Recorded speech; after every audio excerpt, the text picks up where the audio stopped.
Totoo nga ang bulong-bulungan na kinasuhan ng major sponsor ng Miss Universe na si currently Mayor ng Ilocos Chavit Singson ang Miss Universe Organization owner Anjac Apong Jacrejutatib.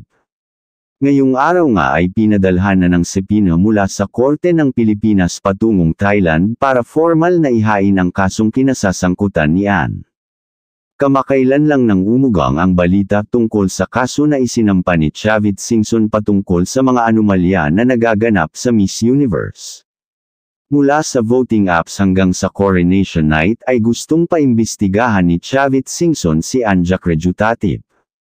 Wala kasing formal na announcement kung sino ang nanalo sa botohan kaya matatawag itong fraudulent. Matatawag din na falsification, fabrication, plagiarism ang pag-iba ng resulta ni Ann Jacrejutatib sa nakaraang Miss Universe. Kung mapapatunayan na nagkasala nga si Ann Jacrejutatib pwede siyang makulong ng 6 to 12 years bilang sentensya.